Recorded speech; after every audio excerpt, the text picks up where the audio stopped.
Okay, so let us look at the 10 steps very fast. The first point, the entry point, you're starting with glucose. It can also be another molecule that enters that point, but we usually use glucose as the entry point. But you can have other monosaccharides, galactose, fructose, that can be converted into glycolytic intermediates and then enter the cycle. So this is not to say, this is basically to say that, yes, we use glucose, but it does not necessarily mean that the other products cannot enter into this glycolytic cycle. Okay, what we call other intermediates, metabolite intermediates. Okay, so the first step is very simple. It's called phosphorylation, the addition of a phosphate group to glucose to form a compound that we call glucose 6-phosphate. This reaction is catalyzed by an enzyme called hexokinase. Okay, hexokinase is the enzyme that catalyzes that process. So the formation of glucose 6-phosphate means that the glucose now becomes reactive. Okay, becomes reactive. So phosphorylation gives you a reactive product, that is glucose 6-phosphate. Okay, definitely use ATP. Okay, you use ATP for that phosphorylation. Okay, the next step is you have what you call isomerism. You have rearrangement of groups of atoms within the same compound. So you have a rearrangement where you move from glucose 6-phosphate to fructose 6-phosphate. So the enzyme here is definitely an isomerase enzyme, and it is called phosphoglucose isomerase. Okay, so you have glucose 6-phosphate converted into fructose 6-phosphate. Stage number 3 is you have a phosphofructokinase converting fructose 6-phosphate into fructose 1,6-diphosphate. What that name means is that you are having another phosphate group being added. The phosphate groups come from hydrolysis of ATP. So this is the second point where you are having ATP being utilized. The first one is the first step of phosphorylation. Now this is the second phosphorylation that we are having. So we are having the second phosphor group being added here. So that's why we have this phosphate, meaning 2. Okay, so that's the third step there. The next step is splitting the 6-carbon compound. That is the fructose 1,6-bisphosphate into 2. If you have a 6-carbon compound and you're breaking it into 2, definitely the products will have, if you have divided that evenly, it will be 2 compounds that consist of 3 carbon atoms. Okay, the enzyme responsible there is aldolase enzyme. Okay, so you have 2 compounds that have 3 carbon atoms each. So we call them triose phosphate. The triose phosphates are actually 2 in this case. So these 2 compounds are the ones that we are forming. And you realize that these compounds actually exist in an equilibrium where one is being converted into the other, but eventually you will have this being converted into this product here. Okay, so that is that reaction. The enzyme is aldolase, like what I've just said. So because we said that we have 2 products, this product and this product, right?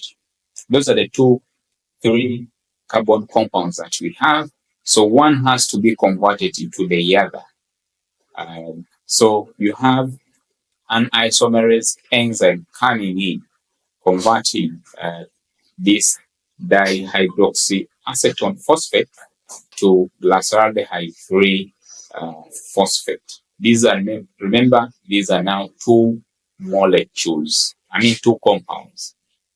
Okay, so the next point, which is step number 6, is dehydrogenation. Dehydrogenation is removing hydrogen away from a compound. And if you remove hydrogen away from a compound, that is actually oxidation. Okay, so you have this 3 carbon compound plus aldehyde 3 phosphate being oxidized. Okay, that is oxidation. So the oxidation happens with this nicotinamide adenine dinucleotide. Okay, it's the one that gets reduced in the process. So you have reduced NAD. Okay, reduced NAD has this hydrogen there. Okay, and this is an important step, as we shall see. The next step is a kinase. Kinase, phosphoglycerate kinase. This enzyme moves the phosphate group. Okay, the phosphate group at carbon 1 of this is transferred to ADP, okay, to form ATP. Now, we have seen that we used ATP here, and then we use the ATP here, and then now we are actually now forming our first ATP here. I remember here, because we are having two molecules, we are actually having two ATP being produced here at this level. Okay, so that is what happens at step or stage number 7. Okay, so ATP is being produced in this case. And then the next step is you have, after transferring that phosphate, means that now you are remaining with 1 phosphate and now 3 carbon atom number 3. Okay, so you have phosphoglycerate, 3 phosphoglycerate. So you have 1 phosphate group there. Okay, and then now the next step is changing the way it looks. If you can see the name of this enzyme here, it has mutase. It ends with mutase, mutation, causing some changes with the way atoms are actually arranged. Okay, so in this case, it's moving that phosphate from carbon 3 to carbon 2 for you to have 2 phosphoglycerate. Okay, 2 phosphoglycerate. So it is this step number 8 here. And then at this point, point 9, you have the dehydration. Okay, 2 phosphoglycerate is dehydrated to form phosphoenol pyruvate. Okay, phosphoenol pyruvate, which is stage 9 here. So water is being eliminated there.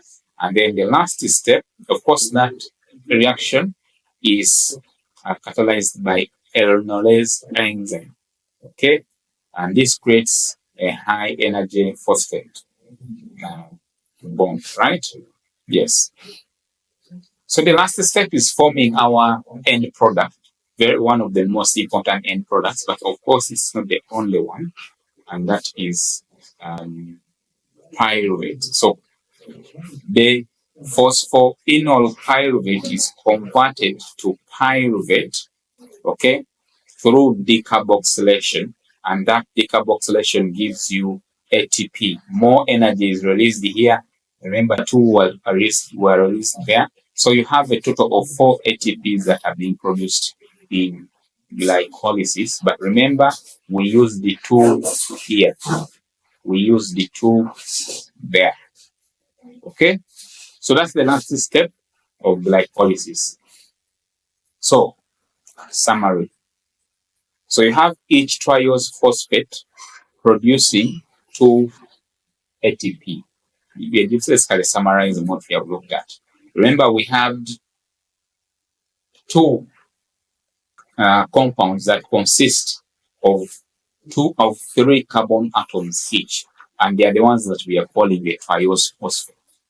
Okay, the sugars that have three carbon atoms, triose, right?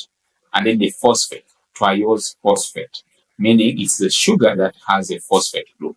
We are saying that we have two triose phosphate compounds, and each one is giving you two, and that means that since you have two of them, you have a total of 4 ATPs that are being produced. But you use the two in the reaction, and therefore you have two as the net ATP that you have.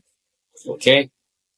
Again, at the end of it all, you have two pyruvate molecules. Each one has the three carbon atoms, and then you still have two reduced NAD molecules, and then a net product or a net gain of two ATPs, because initially you used two ATPs. You had the four that are being generated and have two as the net. So that is what we call respiration and